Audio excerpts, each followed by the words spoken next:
sual versəniz ki, cəmiyyətimizdə insanların əksəriyyətinə müşahidə edilən əsas düşüncə tərzi nədir və bu düşüncə tərzi hansı ki onların psixoloji vəziyyətini nizamlayır? Bu suala belə cavab verərdim. İnsanlar özlərini həddindən artıq müqayisə edirlər. Bu yaşının asılı olmayaraq özünü tanıyan, özünü başa düşən insanların hər birində özünü göstərir. Hansı ki bunu bizə hal-hazırda sosial media, müəyyən platformalar sanki təbliğ edirlər. Və biz insanlar da zəif psixologiyaya malik olduğumuz üçün istər-istəməz başlayırıq özümüzü digər insanlarla müqayisə etməyə.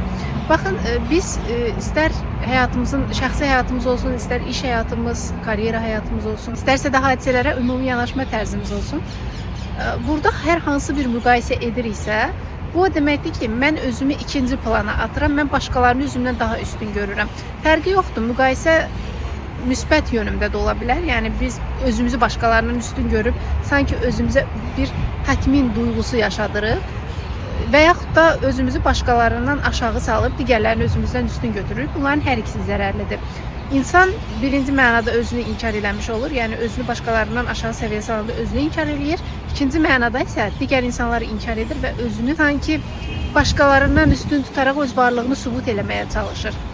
Bir insan ki özünü başqalarına müqayisə edir, həyatında müqayisəyə yer verir, onun psixoloji vəziyyətində də zaman-zaman geriləmə özünü göstərir. Çünki insanlar xoşbəxt olmağın yolunu öz həyatlarında müəyyən bir uğurlar qazanmaqda görürlər. Bu uğurları da öz istəklərinə əsasən yox, cəmiyyətin onlara yüklədiyi bir proqram əsasında davam elətdirirlər və yaxud da digər insanlardan üstün olmaq, gözləntiləri doğrultmaq xatirinə irəli getməyə çalışırlar. Burada da istər-istəməz müqayisə yaranır. Gəlin kiçik bir nümunə göstərim. Bir abituriyent düşünün. Abituriyent öz şagirdlərlə, yəni məktəb yoldaşlarıyla bir yerdə hazırlığa gedir. Hazırlıq prosesində abituriyentlər bir-birini müqayisə edirlər. İstəməz qrup daxilində filan kəs 600 bal topladı, mən 500 bal topladım və yaxud da başqa biri 550 bal topladı. Belə bir müqayisə yaranır. Bu məktəb mühiti ilə də bağlı olur, müəllim müqayisə edir. Abituriyentlərin öz beynində də yaranır. Beyin fokuslananda müqayisəyə, kimdənsə özünü üstün və yaxud aşağı görəndə insan öz istəyini ikinci plana atır. Yəni mən nə istəyirəm? Həqiqətdə mən kim olmaq istəyirəm? Bunu düşünmək əvəzinə başlayır onu düşünməyə ki, mən başqasından necə üstün ola bilərəm? İndi bu cəmiyyətimizdə çox geniş yayılıb. Mən abituriyentlər üzərindən nümunə göstərdim.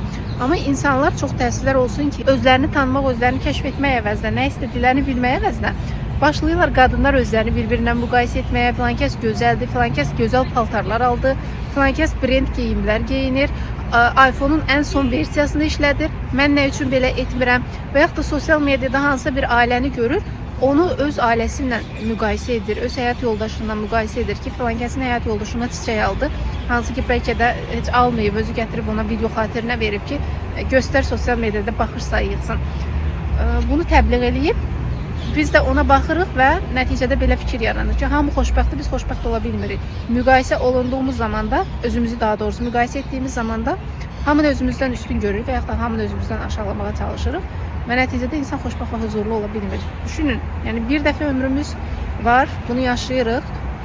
Bu da müqayisə ilə keçir. Ancaq beynimizdə bizdən üstün olanlar və yaxud da bizdən aşağı olanları gətiririk, o da bizim düşüncələrimizə, davranışlarımıza təsir göstərir. Sadəcə olaraq bununla bağlı video çəkdim. Əgər mövzu sizə maraqlıdırsa, mövzu ilə bağlı daha geniş videoları izləyə bilərsiniz. Daha doğrusu daha geniş formatda video hazırlaya bilərəm sizlər üçün.